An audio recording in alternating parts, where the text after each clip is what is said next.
Let us go back to the passage which we have already dealt with,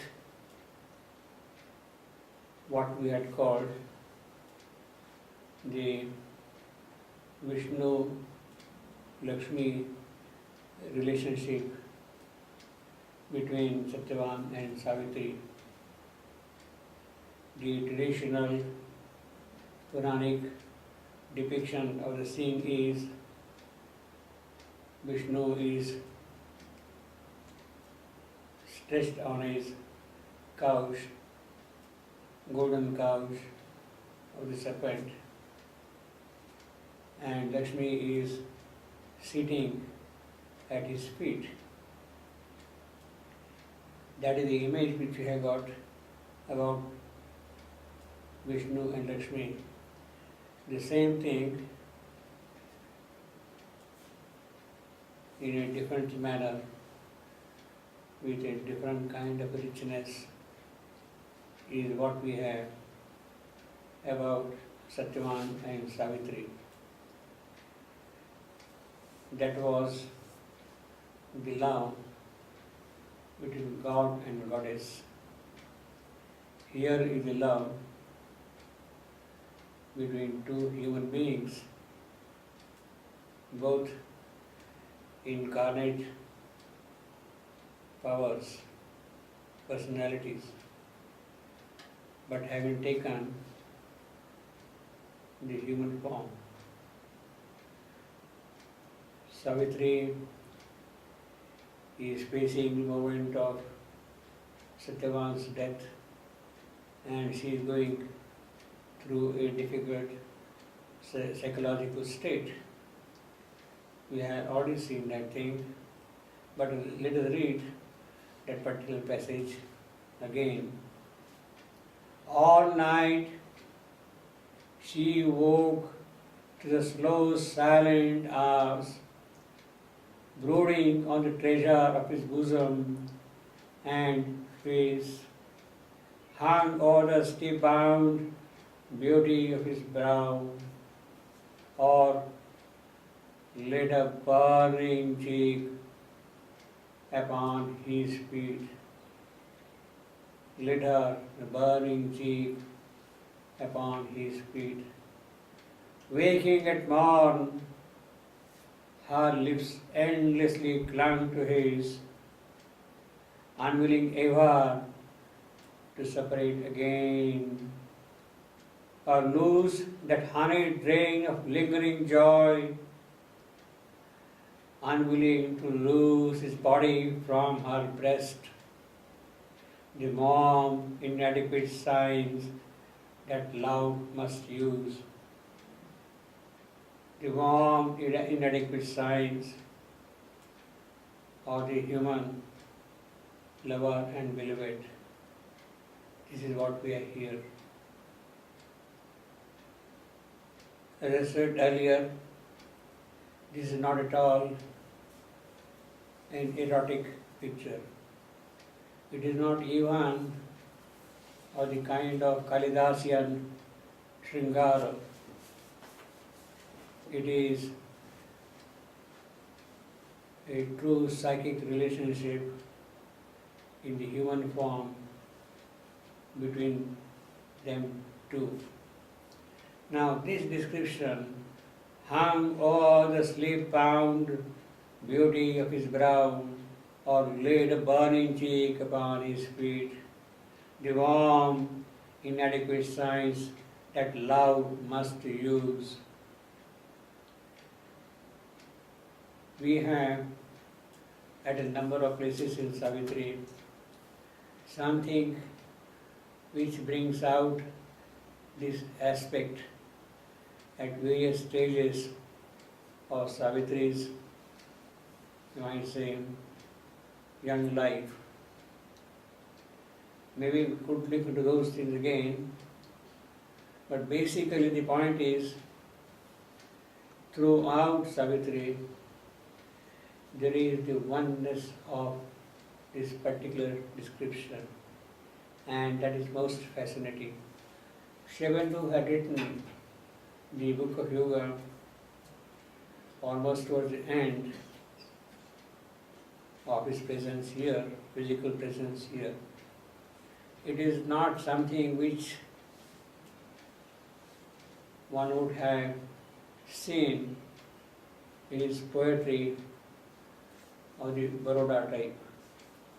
In the Baroda period, we have Urvasi, Love and Death, Vasavadutta, where there is abundance of sensuous love and sensuous passion and sensuous beauty and Shringara, all the sensuous. That is not the case here in Savitri. Here we have got a full Siddha yogi describing this relationship at a different level altogether. And that is what is present in Savitri.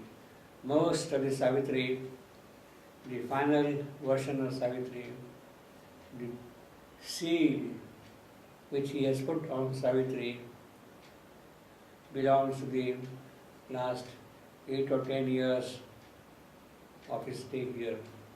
Savitri, we can say, essentially belongs to the period 1940 to 1950, where the full yogic power of the yogi is in operation in every dynamics, even in the literary field here.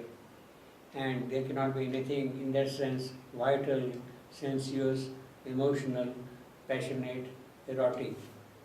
It is not that element at all which we have to see here. In fact,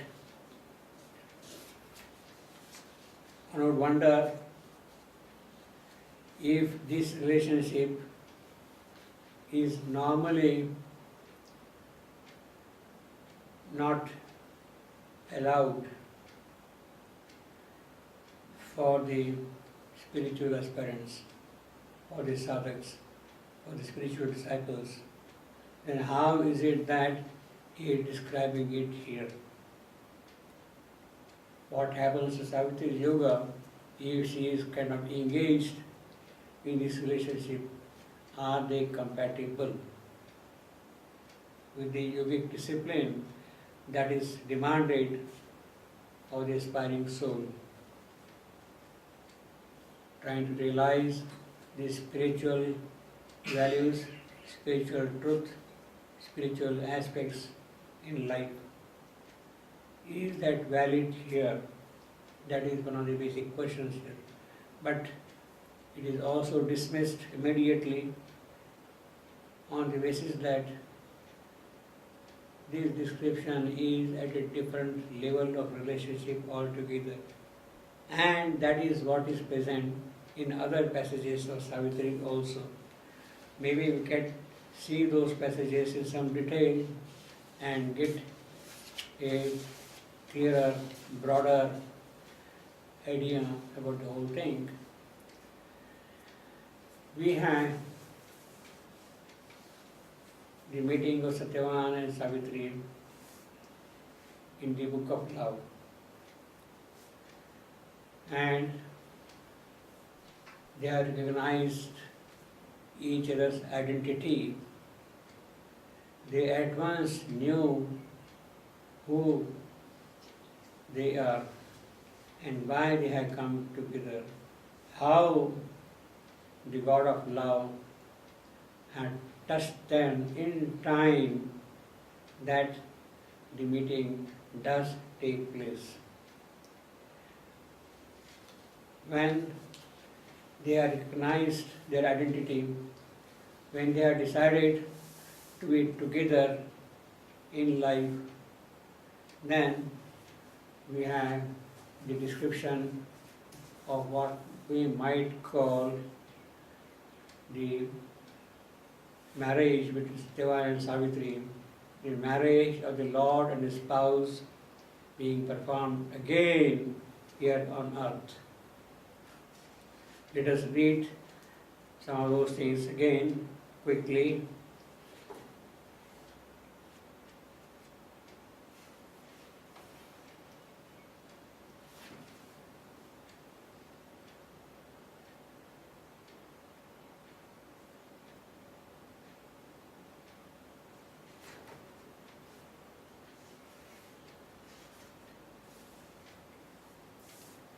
Savitri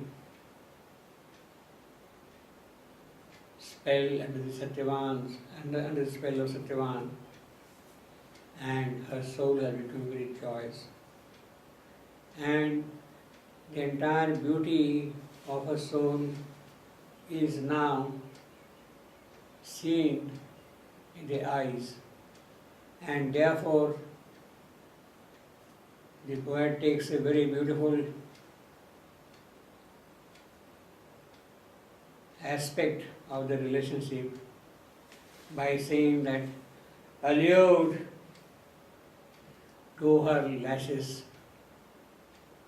by his passionate words, her fathomless soul looked at him from her eyes. The soul is seated deep within, but he sees the beauty of her eyes and gets attracted by the beauty of the eye and comes out. Allured to her lashes by his passionate words, her fathomless soul looked at him from her eyes, passing her lips in liquid sounds. It so.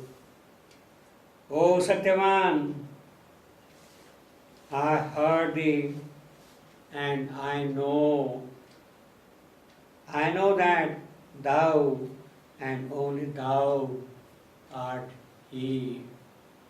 She has offered herself totally to Satyavan. She gets down from her chariot, from her golden carved chariot, Haimartham, as Vyasa would say. Then down she came from her high carven car, descending with a soft and faltering haste. Her many-hued raiment, glistening in the light, hovered a moment over the wind-stirred grass, mixed with the glimmer of her body's ring, like lovely plumage of a settling bird. She gets down from the chariot, picks up the flowers from the forest, and makes a rapid garland, and then a candid garland set with simple forms. Her rapid fingers taught a flower song, the stanzas moment of a marriage hymn. A sacrament of joy in treasuring palms, she brought flower symbol of her offered life, then with raised hands that trembled a little now at the very closeness that her soul desired. This boundless sweetness, their bright union sign, she laid on the bosom coveted by her love. She put the garland around Satyavan's neck.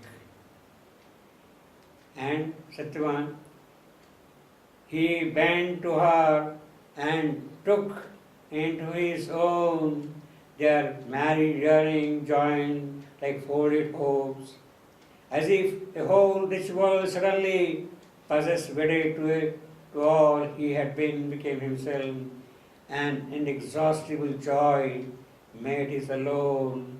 He gathered all Savitri into his clasp.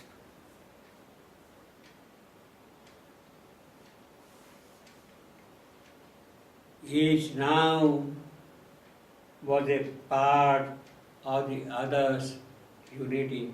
They were two, but they have become now inseparably one.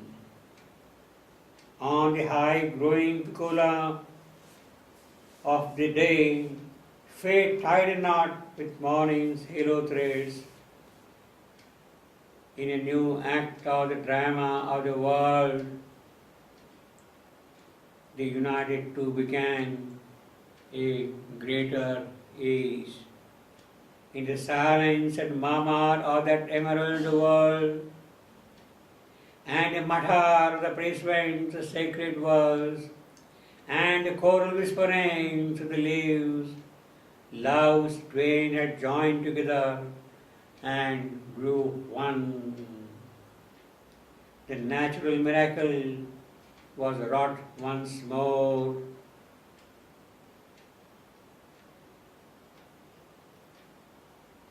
In the immutable ideal world, one human moment was eternal made.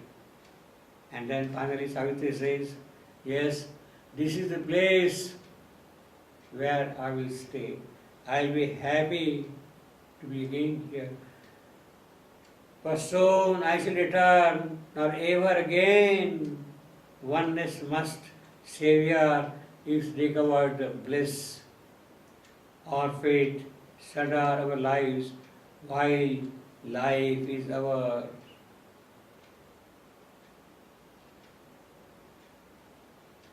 Oneness must, Savior, is recovered bliss. They have been together always, life after life. They come here again and they are simply recovering that oneness once more.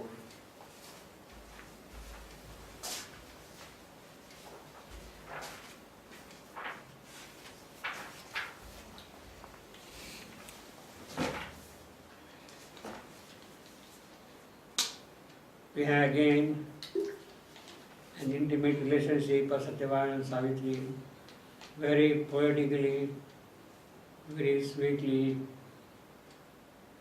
very touchingly described in the book of Death.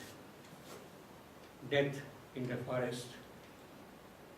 Savitri is accompanying Satyavan to the forest, and soon the god of death will arrive on the scene and snatch away the soul of her husband. But here Satyavan says,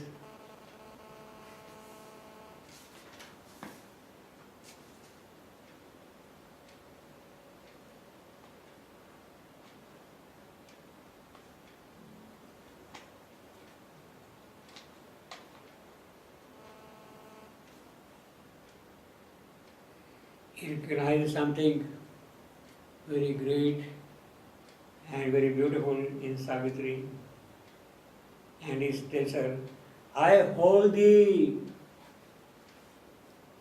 for a strong goddess who has come pitying our barren days. So dost thou serve even as a slave might. This is what Savitri was doing in the hermitage. So dost thou serve even as a slave might, yet art thou beyond all that thou doest. Like the strong sun that serves earth from above, so is the strong sun serving the creatures down below here. I hold thee for a strong goddess who has come. Now this is the relationship between Satyavan and Savitri. It is not passionate, vital, human relationship at all. Then again, and he is about to die,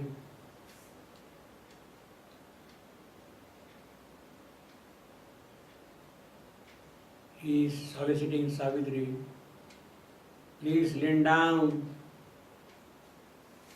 O soul, my soul, lean down, Savitri, Savitri, O Savitri, lean down and kiss me while I die. And then what happens? And even as her pallid lips pressed his fate, because Satyavan was not there now, he could not respond. His fate, losing last the sweetness of response, his cheek pressed down her golden arm. She sought his mouth, still with a living mouth, as if she could persuade his soul back with her kiss. then grew aware they were no more alone. God of death has already arrived on the scene. Yama is standing in front of them, in front of her. So this is again a similar kind of description we have seen earlier. Then, after winning the victory over death, conquering Yama in his own kingdom, Satyavan and Savitri see each other in the living human form, and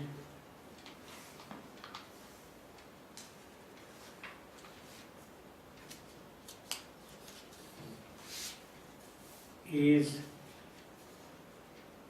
amazed about what had happened, where he had gone, where his spirit had traveled, and how Savitri was following all along.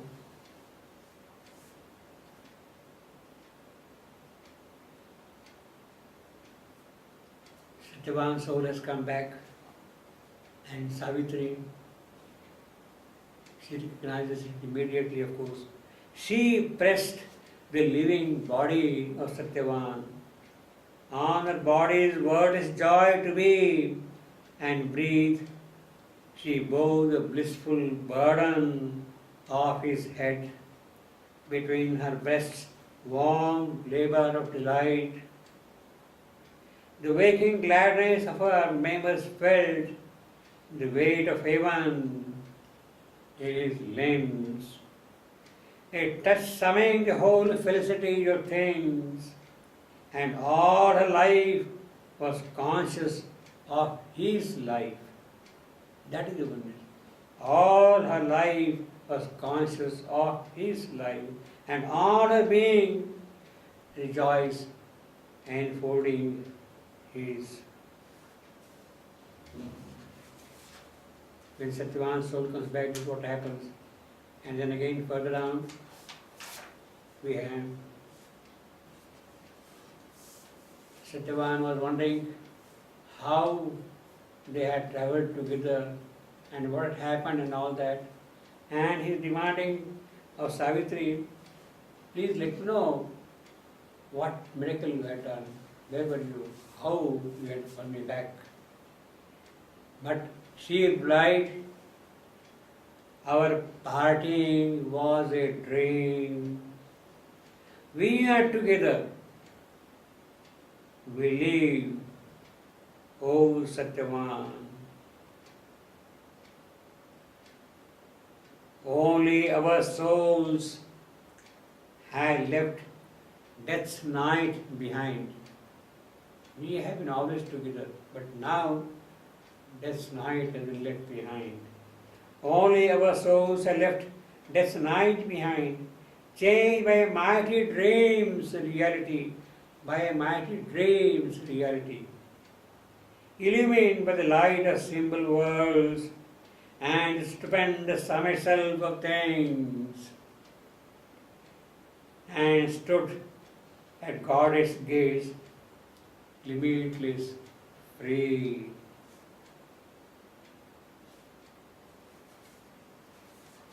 Let's see some more passages, a couple of passages.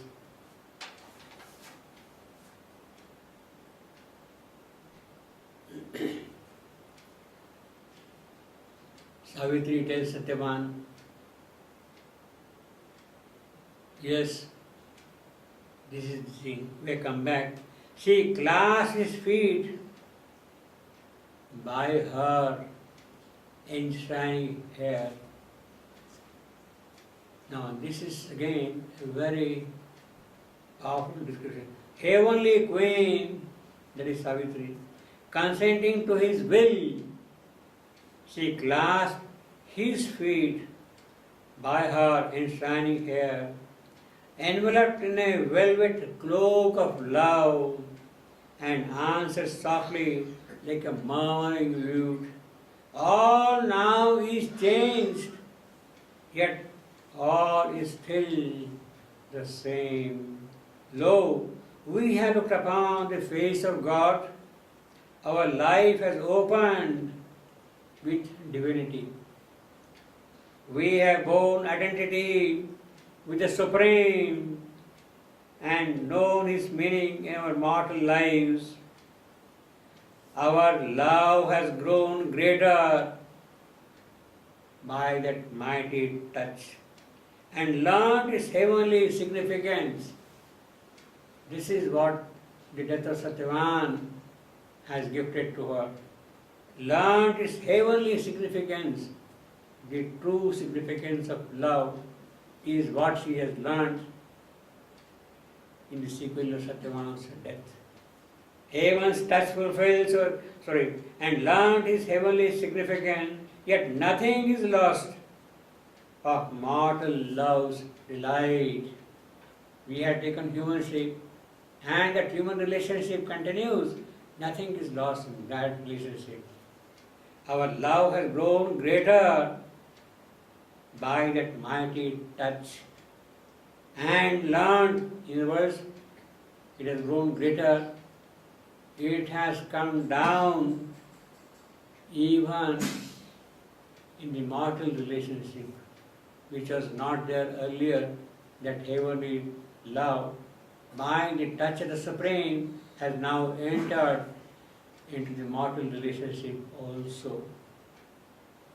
And learned its heavenly significance, yet nothing is lost of mortal love's delight.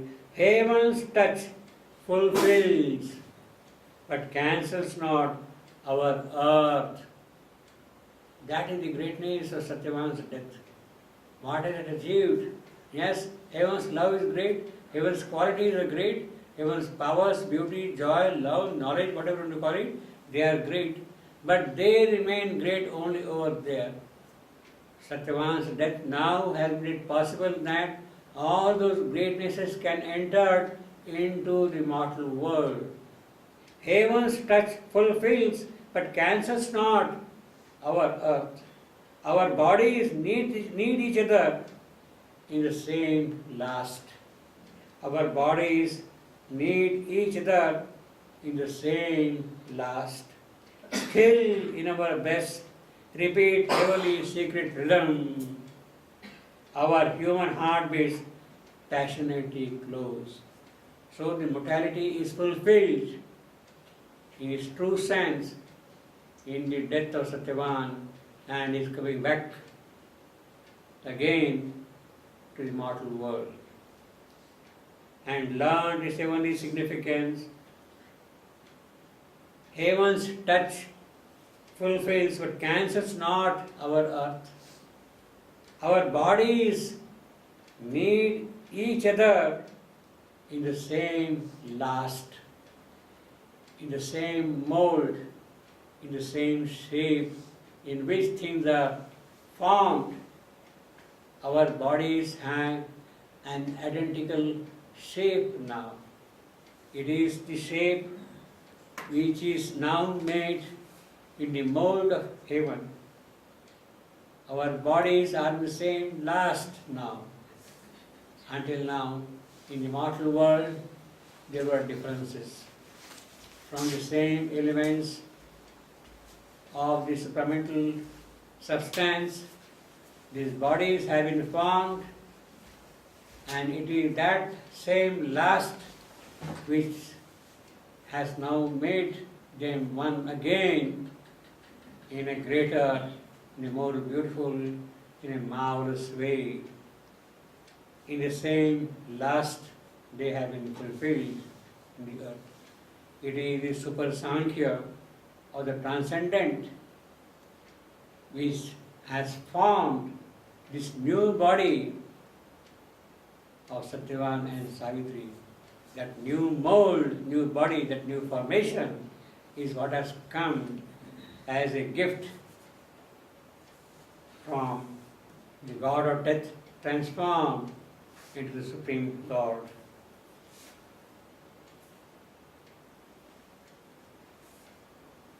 In fact, when Savitri was asked by the rishis and all that, what had happened and how this has happened, she replies,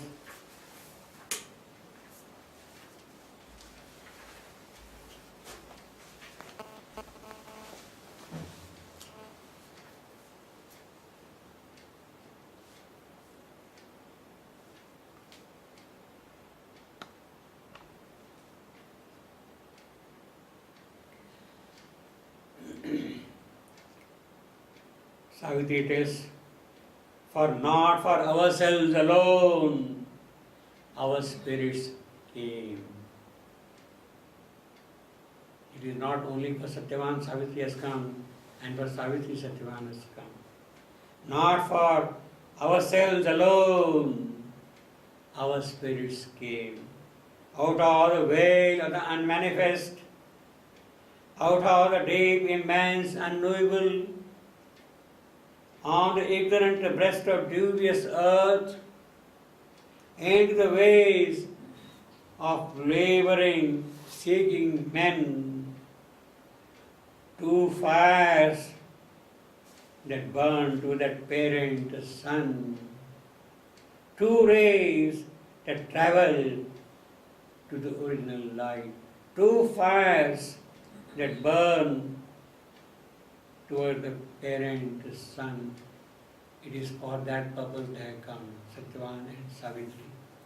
And that is the fulfillment of their presence here, their work here, their yoga, their tapasya, their mission's accomplishment.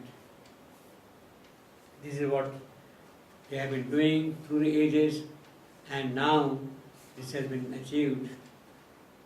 Yet the human is there. For not for ourselves alone, our spirits came. That is the crucial thing. To lead man's soul towards truth and God, we are born. To draw the checkered scheme of mortal life into some semblance of the immortal's plan, to shape it closer to an image of God, a little nearer to the idea divine. It is for that purpose we have come.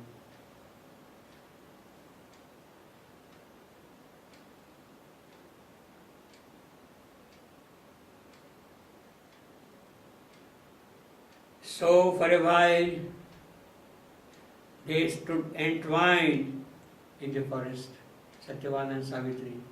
So for a while they stood entwined, their kiss and passion-tranced embrace, a meeting point in their commingling spirits, one forever, two-souled, two-bodied, for the joys of time.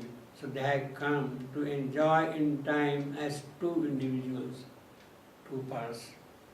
Then, hand in hand, they left the solemn place, solemn because death had occurred there. Because it is there she won victory over death. Because it is there that the Supreme Lord gave her beautiful boons. The grandest, the most beautiful boon of Krishna and Kali following their return to the earth. Then hand in hand they left that solemn place, full now of mute, unusual memories, to the great distance of the sylvan home, returning slowly to the forest heart. And then finally, Savitri asserts, she was asked by a great tapasvi, by a great rishi, who could be in the Mahabharata story of Vyasa, Rishi Gautama. Rishi Gautama asked Savitri, please let us know what actually happened at the midday in the forest. Something very deep, something luminous, something occult surely took place over there. We have no idea of it. And you are the one who can really tell us all the details. And Savitri replies,